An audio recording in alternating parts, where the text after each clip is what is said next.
हमारी इस व्यवस्था में शिक्षक की भूमिका,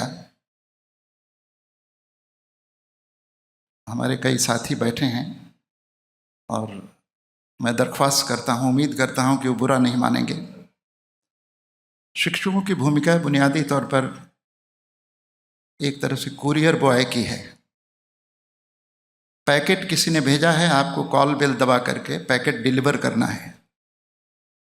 किसी ने किताब लिखी है, किसी ने सिलेबस बनाया है, कोई परीक्षा लेगा, कोई प्रश्न पत्र बनाएगा। आपका काम केवल ये बता देना है कि रामचरण शर्मा ने ये कहा, रोमिला थापर ने ये कहा, नामवर सिंह ने ये कहा।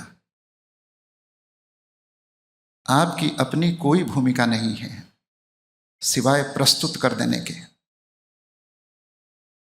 मुझे लगता है कि शिक्षक का काम बुनियादी तौर पर ये नहीं है। एक ऐसे समय में जब गूगल ने ज्ञान के ब्रह्मांड पर कब्जा कर लिया हो, तो आप कितना और क्या ज्ञान दे सकते हैं। इसलिए आज के समय को जरा आप गौर से देखें। भरोसे की जितनी जगहें थीं वे ध्वस्त हो गई हैं। धर्म पर वह ध्वस्त है, राजनीति पर वह ध्वस्त है, संत महात्मा वे ध्वस्त हैं। और 19 से या 18 से 22 वर्ष के बीच में जो बच्चे आंखों में सपने भरकर विश्वविद्यालयों की चौखट पर आते हैं, वे ज्ञान की खोज में नहीं बल्कि भरोसे की खोज में भी आते हैं।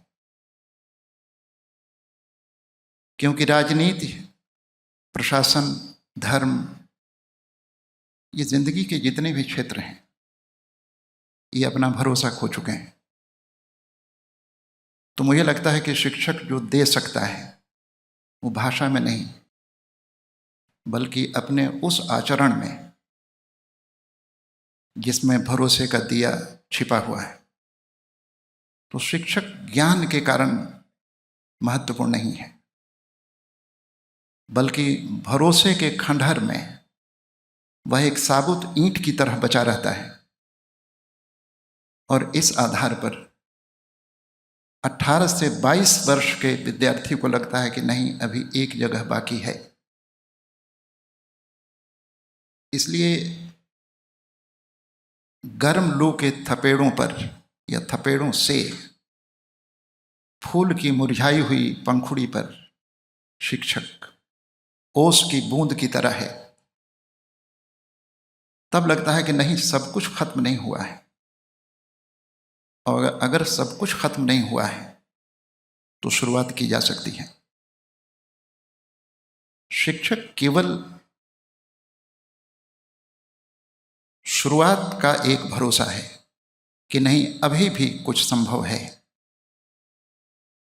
इसलिए विद्यार्थियों के जहन में और खास तौर पर विकास के जहन में अगर मैं हूं तो इसलिए नहीं मैंने ये एमए का सिलेबस कुछ पढ़ा दिया, मुक्तिबोध पढ़ा दिया या कामायनी मैंने पढ़ा दिया।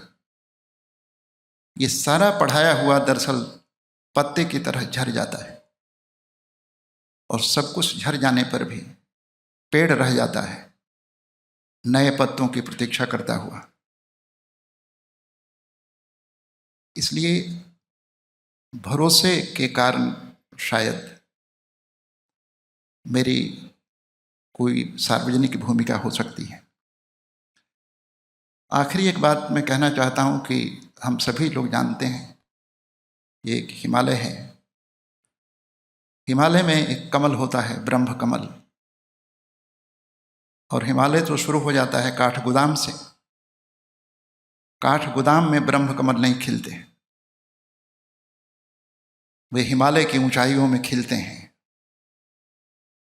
विकास मेरे अध्यापकीय जीवन के ब्रह्म कमल हैं। धन्यवाद।